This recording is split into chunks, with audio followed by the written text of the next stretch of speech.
Liberatori. Sulla soglia del municipio i mesti officianti delle esequie di Venezia gettano la maschera, sfondano la bara rosa e ne fanno volar fuori la fenice. La creatura mitica rinasce dalle sue ceneri, così sia, dicono, per l'anima veneziana. Si spegne un po' di più ogni volta che perde un residente fisso.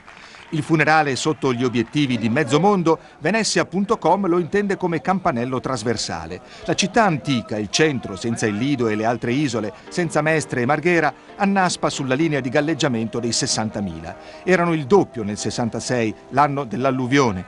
Si spopola il centro di Firenze, succede a Parigi, a New York. A Venezia l'esilio in terraferma si porta via anche un modo di vivere. La macchina turistica va avanti, però il tessuto socio-economico dei cittadini è completamente compromesso. Quelli dell'associazione si definiscono un gruppo di pressione senza colore politico, ma il voto per il comune si avvicina, qualche faccia della Lega c'era. Venezia ha già di suo, come struttura proprio, grossi problemi difficili da risolvere per ogni amministrazione. È soltanto che un pungolo in più.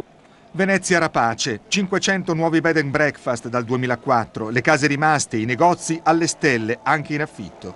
Si aggregano studiosi americani. Nel DNA dei veneziani superstiti indagano le tracce di remote mescolanze. Venezia.com cerca aspiranti cittadini, non solo immigrati di ritorno, anche forestieri, come è sempre avvenuto, purché un progetto di città li sappia trattenere.